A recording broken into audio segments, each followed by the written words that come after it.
नमस्कार साथियों, वैदिक आयुष में आपका स्वागत है। जैसा कि लगातार मेरी करंट अफेयर्स की क्लास चल रही है, करंट अफेयर्स में एसए की क्लास चल रही है, पीसीएस 2020, आरओ 2020 और जेआईसी लेक्चरर 2020 के लिए। और करंट अफेयर्स की जो क्लास चल रही है वो कल से शुरू हुई है, जो मुंह से निकल रहा है। मॉर्निंग टाइम में उसको मैं सेंड करता हूँ, इवनिंग में एसए चल रहा है। एसए के हमारे लगभग 4 टॉपिक हो गए हैं, 5वां आज है 5G टेक्नोलॉजी के बारे में।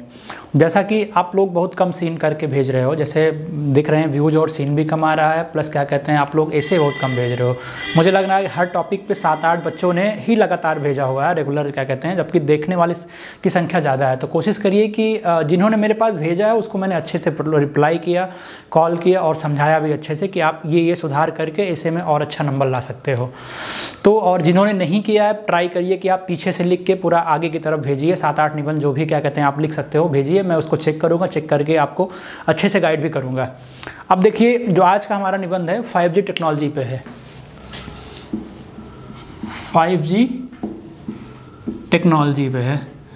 ये भी देखा जाए तो क्या कहते हैं समसामयिक मुद्दे में है। जो आपके 3 टॉपिक हैं, सामाजिक, साहित्य और राजनीतिक में, ये देखा जाए समसामयिक मुद्दों में है। आपसे पूछ सकता है 5G टेक्नोलॉजी दे सकता है या फिर भविष्य के लिए 5G टेक्नोलॉजी दे सकता है। देखिए पूछने का तरीका, या फिर भविष्य के लिए 5G टेक्नोलॉजी दे सकता है, या फिर डिजिटल इंडिया में 5G किस तरह सार्थक है, दे सकता है, या फिर भारत और 5G टेक्नोलॉजी दे सकता है, या फिर क्या कहते हैं वैश्वीकरण में भारत और 5G, या फिर दे सकता है वैश्वीकरण में 5 टेक्नोलॉजी का महत्व। कुछ भी दे सकता है। तो इसको समझने के लिए पहले मैंने बताया कि मैंने पहले क्या कहते हैं जो भी प्रश्न पूछे, जो कोर चीज़ें होती हैं, जो आपको लिखना ही लिखना है, हम कोशिश करते हैं कि 80% हम उस पर डिस्कस करें और 20% हम उस पर डिस्कस करें। अगर वो टॉपिक चेंज करता है तो आप तुरंत 20% क्या कहते हैं अच्छे से अपने आप से कर ले जाइए, या उस पहलू को आप ध्यान दीजिए। जैसे 5G टेक्नोलॉजी का अगर आप ऐसे लिखने का प्रयास करेंगे तो सबसे पहले जानना पड़ेगा 5G है क्या। देखिए फ्रेमिंग जो हमारी बनेगी, आप उसको ध्यान दीजिए। इस फ्रेमिंग को तो बेसिकली आप लोग बना लिया करिए और कोशिश करिए कोई निबंध आता है तो आप उसी तरह से लिखने का प्रयास करिए। जैसे पहला प्रश्न हमारा क्या बनेगा कि 5G टेक्नोलॉजी ये है क्या। जो पहला हमारा फ्रेमिंग में टॉपिक बनेगा 5G टेक्नोलॉजी है क्या। और इसके पहले जो टेक्नोलॉजी आई थी 4G ना, ये 4G से किस तरह भिन्न है, आपको ये भी दिखाना पड़ेगा। ठीक है, ये डार्क दिख रहा है कि नहीं बोर्ड में? अगर दिख रहा हो तो लिखे, नहीं तो फिर ब्लैक कर दें।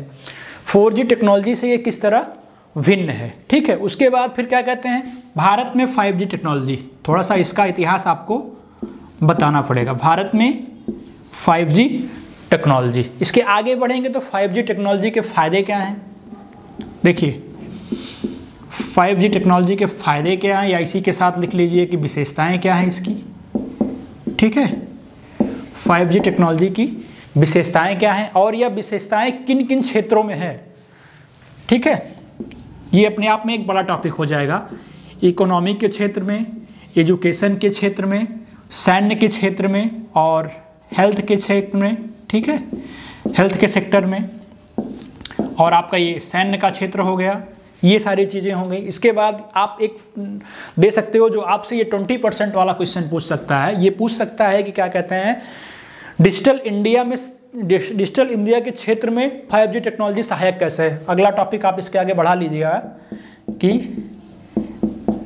डिजिटल इंडिया में यह किस तरह सहायक है। ठीक है, अगला टॉपिक आप बना सकते हो कि क्या इससे जीडीपी में वृद्धि होगी, क्या इससे जीडीपी में वृद्धि होगी। इसी में ले लीजिए एग्रीकल्चर के क्षेत्र में, आप ये भी लिख सकते हो।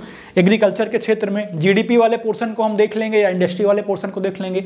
और इसका कोरोना से क्या कनेक्शन है, आपने देखा होगा जब कोविड बढ़ रहा था उसी समय टेस्ट किया जा रहा था, कोरोना से इसका संबंध कैसा है। ये आपके सारे टॉपिक्स हो गए, 1 2 3 4 में कई सेगमेंट हो गए, उसके बाद 5 6 जो भी हुआ होगा आपके अकॉर्डिंग, ये इस तरह से। जब 5G टेक्नोलॉजी का टेस्टिंग चल रहा था तो उसी समय कोविड बढ़ रहा था धीरे धीरे। तो लोगों ने कहा कि टेस्टिंग की वजह से टेक्नोलॉजी क्या कहते हैं कि टेस्टिंग की वजह से कोविड और फैल रहा है। फिर WHO ने कहा कि क्या कहते हैं टेस्टिंग से कोई मतलब नहीं, क्योंकि उन देशों में भी कोविड है जहाँ पे क्या कहते हैं 5G टेक्नोलॉजी का कोई टेस्टिंग नहीं हो रहा है। तो इस तरह की चीज़ों को भी हम क्लियर कर देंगे। पहले आप समझिए, पहले आप 5G टेक्नोलॉजी को समझिए, और वो 80% को हम कवर करा रहे हैं जो आप ऐसे में लिख के आ सकते हो एग्ज़ाम में और आपको अच्छा नंबर मिल सकता है। बाकी जो 20% है वो आप क्या कहते हैं कई चीज़ों को तैयार कर लेना। बजट में 5G टेक्नोलॉजी के बारे में क्या कहा गया है या इसके अलावा भी कौन कौन सी चीज़ें हैं, ठीक है। तो पहले अगर ये शब्द आता है आपके सामने, पहले इसको समझिए। 5G, G फॉर का मतलब क्या होता है? G का मतलब जनरेशन होता है, ठीक है। G का मतलब जनरेशन, जिसका नाम होता है पीढ़ी, ठीक है। अब आपने सुना होगा कि कितने पीढ़ी आपके घर में कितनी पीढ़ी के लोग हैं या पीढ़ी से पीढ़ी बढ़ती गई। तो मतलब अब जो नई पीढ़ी आपके घर में होगी वो किसकी होगी? नई जनरेशन। नई पीढ़ी जो है उसमें नई टेक्नोलॉजी के लोग होंगे, नए तरीके से सोच रहे होंगे, नए तरीके से पहनावा होगा उनका। तो इस तरह से समझ सकते हो कि जो 1 रहा होगा, 2 रहा होगा, 3 रहा होगा, 4 रहा होगा, उससे तो ये 5G अपडेट होगा ना। 5G टेक्नोलॉजी उससे तो काफ़ी अपडेट होगा ना। तो कह सकते हो कि आधुनिक तकनीकी को दर्शाने के लिए हम G का उपयोग करते हैं। जैसे 1G मतलब पुराना, 2G मतलब उससे थोड़ा नया, 3G का मतलब उससे थोड़ा नया, 4G का मतलब उससे थोड़ा नया, 5G का मतलब उससे एकदम नया। तो मतलब जनरेशन कह सकते हो। अत्याधुनिक तकनीकों को प्रदर्शित करने के लिए हम क्या करते हैं? G का उपयोग करते हैं। आप इस तरह से लिख सकते हो। और देखो तकनीकी जो होता है उसका उपयोग जो होता था किससे होता था? वायरलेस तकनीकी से होता था। किसी भी तकनीकी का उपयोग जो है वायरलेस टेक्नोलॉजी से होता है। जो दूरसंचार की नई नई तकनीकियाँ आई, जैसे रेडियो तरंगों के माध्यम से उनका संचार होने लगा, रेडियो आवृत्ति के माध्यम से इस्तेमाल होने लगा, ये चीज़ आपको समझना पड़ेगा। तो इस तरह से जो 1 से लेके 5 तक आई, उनके मुकाबले में जो 5 था उसमें क्या कहते हैं रेडियो आवृत्ति या फिर क्या कहते हैं रेडियो तरंगों का इस्तेमाल और तेज़ी से होगा। इसीलिए तो क्या कहते हैं उन टेक्नोलॉजी के मामले में काफ़ी तेज़ी से काम करेगी ना। इस चीज़ को आपको समझना पड़ेगा। फिर जब डायग्राम आप बनाओगे तो आप कहोगे जब इसका वर्ड मैंने सुना, या लॉन्च कब हुई थी? ये 2020 में। और भारत में क्या कहते हैं? भारत में 2021 के छमाही के बाद लॉन्च हुआ, जून के बाद लॉन्च हुआ, ठीक है। ये कह सकते हो। इसकी स्पीड क्या है ये भी आपको अगर दर्शा सको तो अच्छा नंबर मिल जाएगा। इसकी स्पीड कितनी है और इसमें क्या कहते हैं इंटेंसिटी कितनी है, या इंटरनेट स्पीड इसकी क्या, जैसे लोग कहते हैं कि 1 GB फाइल 1 सेकंड में डाउनलोड हो जाएगी, तो आप वो भी लिख सकते हो कि इसकी इंटरनेट स्पीड क्या है। उसके नीचे आप लिख सकते हो कि इसका बैंडविड्थ क्या है, जो सबसे इंपॉर्टेंट होता है इसका बैंडविड्थ क्या है। तो इसका बैंडविड्थ जो है 3500 मेगाहर्ट्ज़ है, 3500 मेगाहर्ट्ज़ है। तो ये चीज़ें अगर आप लिख दोगे एक फ्रेम बना के ऐसे, भारत में लॉन्च कब हुआ, भारत में इसकी स्पीड क्या है, इसकी क्या कहते हैं इंटरनेट स्पीड क्या है, इसका बैंडविड्थ क्या है, तो आपको और अच्छा नंबर मिलेगा, ठीक है। जैसे कि मैंने आपको बता रहा था कि छमाही 2021 में अगर ये चीज़ को आप एलाबोरेट करने चाहें तो आप लिख सकते हो कि दुनिया में 6ठे स्थान पर सबसे अमीर व्यक्ति, जो 6वें स्थान पर मुकेश अंबानी जी हैं, उन्होंने क्या कहा? उन्होंने कहा कि 5G तकनीकी पर अपडेट करते हुए उन्होंने कहा था कि क्या कहते हैं हमारे देश में यह तकनीकी 2021 के छमाही बाद से लॉन्च हो जाएगी। और उन्होंने यह भी कहा कि इस तकनीक को इस तरह से हम बनाएंगे कि ये सभी वर्गों के हाथों तक पहुंच जाए, इससे आसान, सुलभ एवं सस्ता कनेक्शन मिले, या फिर हम इसको इतना सस्ता, आसान, सुलभ कर देंगे कि सभी वर्गों तक ये चीज़ें पहुंच जाए। तो इस तरह से आप इन चीज़ों को एलाबोरेट करके लिख सकते हो। और 4G टेक्नोलॉजी को आप पढ़ के जाइएगा, थोड़ा सा उससे डिफरेंस दिखा दीजिएगा। अगर आप 1G, 2G, 3G, 4G या 5G से अगर आप डिफरेंस दिखाते हो इन सब चीज़ों को, तो आपको और अच्छा नंबर मिल जाएगा। देखिए अब जो मेन टॉपिक है उसकी हम बात करते हैं, जहाँ पे आपको ले चलेंगे और अच्छा नंबर मिलने का प्रयास होगा आपको इन चीज़ों में। जब अगर फ़ायदे और विशेषताओं की बात करेंगे आपके सामने, ठीक है, अगर इसके फ़ायदे और विशेषता की बात करेंगे तो कुछ चीज़ें साइंटिफिक होती हैं, ठीक है, कुछ चीज़ें साइंटिफिक होती हैं, उसको आपको समझाना ही पड़ेगा, ठीक है। जैसे कि साइंटिफिक चीज़ें क्या होती हैं, जैसे जहाँ जहाँ टेक्नोलॉजी का रोल है, जहाँ जहाँ तकनीकी का रोल है, उन चीज़ों को अपने दिमाग में बैठाना पड़ेगा और कहना पड़ेगा कि यहाँ पे वृद्धि होगी। जैसे ऑटोमोबाइल के जगत में क्या होगा, मशीनें और बेहतर हो जाएंगी, मतलब टेक्नोलॉजी अपडेट हो जाएंगी। पहला पॉइंट हो जाएगा कि ऑटोमोबाइल के सेक्टर में क्या कहते हैं इसका फ़ायदा हमें मिलेगा। और क्या कहते हैं इस क्षेत्र में क्या होगा, कनेक्टिविटी ज़्यादा सुलभ होगी। जिन भी क्षेत्रों को दर्शाना उस क्षेत्र में कह देना कि कनेक्टिविटी और आसानी से सुलभ होगी। ड्राइवरलेस कारें आ जाएंगी, ठीक है, ड्राइवरलेस कारें आ जाएगी, क्लाउड गेमिंग और तेजी से बढ़ जाएगा या उन क्षेत्रों में सुधार होगा, हेल्थ केयर के क्षेत्रों में और अधिक सुधार होगा। इस तरह की चीज़ों को आप लिख जाओगे। जब इन सब चीज़ों में क्षेत्रों में सुधार होगा तो क्या होगा, जो फर्स्ट सेकेंड थर्ड पॉइंट आप बना तो आप लिख सकते हो उससे क्या होगा, जॉब में भी बढ़ोतरी होगी।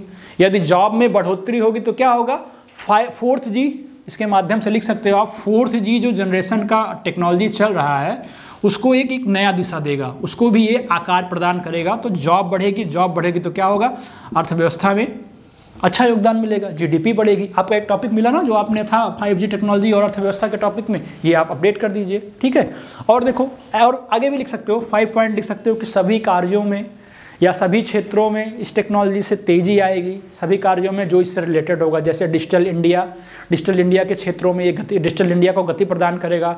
ठीक है, तब उन क्षेत्रों में और बेहतर सुधार होगा। फिर क्या होगा, उन क्षेत्रों में भी जॉब बढ़ेगा, जॉब बढ़ने से क्या होगा, जीडीपी बढ़ेगा। फिर किसी चीज़ को आप लिंक करके इस तरह से लिख सकते हो। ठीक है, जैसे अब इसी में आपको जो अच्छी चीज़ें हैं, जो चीज़ें आपको दर्शानी है, आप फ़ायदे लिखने के बाद एक फ्रेम बनाइएगा। अच्छा सा फ़ायदा लिखने के बाद आप फ्रेम बनाइएगा। फ्रेम बनाइएगा किन किन क्षेत्रों में इसका फ़ायदा है। जैसे कि अर्थव्यवस्था के क्षेत्र में लिखिएगा। ठीक है, आपको समझाते जाएंगे और आप अपडेट कर लीजिएगा। ठीक है, शिक्षा के क्षेत्र में, स्वास्थ्य के क्षेत्र में, ठीक है, सैन्य के क्षेत्र में, कुछ भी आप अपने आप से पढ़ के लिख सकते हो। कुछ चीज़ों को हम आपको बता दे रहे हैं। जैसे कि अर्थव्यवस्था के क्षेत्र में अब डाटा दीजिएगा आप। UNFAO ने कहा, ठीक है, UNFAO ने क्या कहा कि 2050 तक भारत की आबादी 2009 की तुलना में काफ़ी बढ़ जाएगी। उस समय क्या होगा, उस समय देश को 70% खाद्य सामग्री की आवश्यकता होगी। अगर कृषि के क्षेत्र में 5D टेक्नोलॉजी को लाया जाता है एग्रीकल्चर के क्षेत्र में, तो क्या होगा, ये 70% जो खाद्य सामग्री की आवश्यकता होगी उस क्षेत्र में काफ़ी सहायता मिलेगी इससे। जैसे कीटनाशक कितना छिड़कना है, क्या करना है, इसकी जानकारी मिलेगी। सिंचाई कब करनी है, सटीक टाइम का जानकारी मिलेगी। उर्वरक कितना छिड़कना है, इसकी जानकारी मिलेगी। निरीक्षण कर सकेंगे टेक्नोलॉजी के माध्यम से, ड्रोन कैमरे लगा के निरीक्षण कर सकेंगे दूर बैठ के हम। जैसे अब टेक्नोलॉजी कम होती है तो उसका बैंडविड्थ कम हो जाता है, आवृत्ति इंटेंसिटी कम हो जाती है। अगर दूर हमारा खेत है तो 5G टेक्नोलॉजी आने से उसका बैंडविड्थ बढ़ेगा, तो हम क्या कहते हैं, आसानी से देख सकते हैं हमारे खेतों में क्या हो रहा है। जिसके पास टेक्नोलॉजी होगी उसके पास ऐसा होगा। अगर इसी से रिलेटेड कर दें, अगर सैन्य की बात करें तो क्या होगा, सैन्य क्षेत्र में काफ़ी सुधार में, जैसे सैन्य के क्षेत्र में क्या क्या हो सकता है, सैन्य प्रशिक्षण में तेजी आएगी। सैन्य प्रशिक्षण की जो सामान है, जो टेक्नोलॉजी है वो अत्याधुनिक होगा। हथियार, काफ़ी अच्छे अच्छे हथियार का विकास हो सकेगा। लॉजिस्टिक सिस्टम की दक्षता बढ़ जाएगी। सबसे इंपॉर्टेंट है कि आप डायरेक्ट लॉजिस्टिक जो सिस्टम होगा, ठीक है, उसकी दक्षता क्या कहते हैं, काफ़ी बढ़ जाएगी। तो इन चीज़ों को आप लिख सकते हो। एजुकेशन के फील्ड में आप कोविड के अंतर्गत ध्यान में रखते हुए कुछ अच्छी चीज़ों को लिख दीजिए। जैसे कोविड में देखने को मिला कि इस समय टेक्नोलॉजी की आवश्यकता हुई। अगर बच्चों को क्या कहते हैं, अच्छी सुविधा देना है, अगर टेक्नोलॉजी का प्रसार इस समय होता तो और अच्छी सुविधाएं मिल पाती। खासकर उच्च स्पीड हो जाता और कनेक्टिविटी बढ़ जाती तो क्या होता, दुर्गम क्षेत्रों में जो बच्चे बैठे हुए हैं उनको भी लाभ मिलता। जैसे कोविड-19 महामारी में यह रामबाण की तरह काम करता। और जो घर से बाहर लड़कियां पढ़ने के लिए दूर शहरों में नहीं जाती हैं, उन तक एजुकेशन सुलभ हो जाती, शिक्षा के लिए उनको काफ़ी प्रोत्साहन मिलता। तो इस तरह इन सब चीज़ों को बेसिकली आप लिख सकते हो। एजुकेशन के क्षेत्र में क्या लिख सकते हो, एजुकेशन के क्षेत्र में लिख सकते हो कि टेलीमेडिसिन को बढ़ावा मिलेगा, वर्चुअल रियलिटी और स्टैटिकल कंप्यूटिंग को बढ़ावा मिलेगा, जिससे जटिल मेडिसिन जो होता है, जटिल मेडिकल समस्या को दूर बैठे आसानी से सुलझाया जा सकता है। और जो असाध्य रोगी होंगे, शल्य चिकित्सा के माध्यम से उनको हज़ारों किलोमीटर जो दूर बैठे रहेंगे उनका भी परीक्षण करके उनका भी इलाज किया जा सकता है। तो इस तरह की चीज़ों को आप अच्छे से मेंशन करके लिख सकते हो। और जो रही बात इसके नुकसान की, फायदे के साथ साथ मैंने कहा था ना कि लाभ जहाँ होगा वहाँ पे हानियाँ भी होती हैं, कुछ नुकसान भी होते हैं। अब नुकसान में कुछ पॉइंट को आप दर्शा दीजिए। जैसे मैं बता दे रहा हूँ, कुछ चीज़ें आप नुकसान में दर्शा दीजिए। जैसे क्या क्या आप नुकसान में लिख सकते हो कि कुछ शोधकर्ताओं ने कहा कि इसकी तरंगे, पहले साइंटिफिक चीज़ों को जोड़ देना कि इसकी तरंगे जो है दीवारों को नहीं भेज सकती। अगर दीवारों को तरंगे नहीं भेज सकती तो जाहिर सी बात है इसका घनत्व तो क्या होगा, कम होगा। मतलब इसकी तरंगे जो है कमज़ोर है। ठीक, तरंगे कमज़ोर होगी तो क्या होगा, घनत्व जो है इसका घनत्व भी कम होगा। अगर घनत्व कम होगा तो यह क्या होगा, नेटवर्क इसका कमज़ोर होगा। दूसरा क्या कहा वैज्ञानिकों ने, दूसरा कहा कि बारिश के मौसम में जब पेड़ पौधे या प्राकृतिक संसाधनों को भी ये नहीं भेज सकता, अगर उसको भी नहीं भेज पाएगा तब भी नेटवर्क में समस्या होगी। जैसे आप किसी घर में हो, घर के बगल में दीवार है, तो अच्छे से सुलभता से हमारे तक ये नेटवर्क नहीं हो पाएगा। कुछ लोगों ने यह भी कहा कि क्या कहते हैं, इसको लॉन्च करने के कारण ही कोरोना वायरस आया, लेकिन कोई साक्ष्य नहीं मिला। कुछ लोगों ने कहा क्या कहते हैं कि टेस्टिंग जैसे जैसे कर रहे हैं वैसे कोरोना फैल रहा है, लेकिन WHO ने कहा कि उन देशों में भी क्या कहते हैं ये प्रॉब्लम्स आ रही है जिन देशों में क्या कहते हैं टेक्नोलॉजी को लॉन्च नहीं किया गया, टेक्नोलॉजी का क्या कहते हैं चयन नहीं किया गया, या वहाँ पे ट्रायल नहीं किया गया, वहाँ भी कोविड बढ़ रहा है। तो इस तरह से ये सारी चीज़ें नगण्य हो जाती हैं। फिर अंत में आप इन चीज़ों को अच्छे से लिख सकते हो, जैसे लिख सकते हो कि तकनीकी का लॉन्च होना या इसका तकनीकी का किसी भी अच्छी तकनीकी का लॉन्च होना, इसका उद्देश्य क्या होता है कि मानव जीवन को सरल बनाना। किसी भी तकनीकी का लॉन्च होना या उसका लक्ष्य क्या होता है कि मानव जीवन को सरल बनाना। परंतु कुछ ऐसी भी टेक्नोलॉजियां होती हैं जो सामाजिक ढांचे को बदल देती हैं, सामाजिक ताने बाने को बदल के रख देती हैं। इन चीज़ों का हमें ध्यान रख के ऐसी टेक्नोलॉजी का उपयोग करना पड़ेगा। सरकारों को भी ऐसी चीज़ों का ध्यान देना पड़ेगा कि हमारी संस्कृति ना छिन जाए, हमारी विरासतें ना छिन जाए। जबकि यूएनओ ने क्या कहा था, यूएनओ ने कहा था कि जो हमारा संयुक्त राष्ट्र का जो 17 लक्ष्य है, जो SDG है, जो संयुक्त राष्ट्र का 17 लक्ष्य है, उसमें से ये टेक्नोलॉजी 11 लक्ष्यों को प्राप्त करने में काफ़ी असरदार होगा, या इन 11 लक्ष्यों में काफ़ी परिवर्तन आएगा, तेज़ी देखने को मिलेगी। तो कुछ आपके पास साक्ष्य भी हैं जिन पे आप इस टेक्नोलॉजी की प्रशंसा भी कर सकते हैं, कुछ साक्ष्य ऐसे भी हैं जिनको आप इन टेक्नोलॉजी के क्या कहते हैं अवहेलना भी कर सकते हैं। ठीक है, तो इस तरह से इन चीज़ों को आप लिख के आना एग्जाम में, और वादा करते हैं आपको अच्छा नंबर मिलेगा। अब नेक्स्ट क्लास हमारी कल होगी, और कल जो भी इसका टॉपिक बचा होगा उसको हम एंड करने का प्रयास करेंगे। धन्यवाद।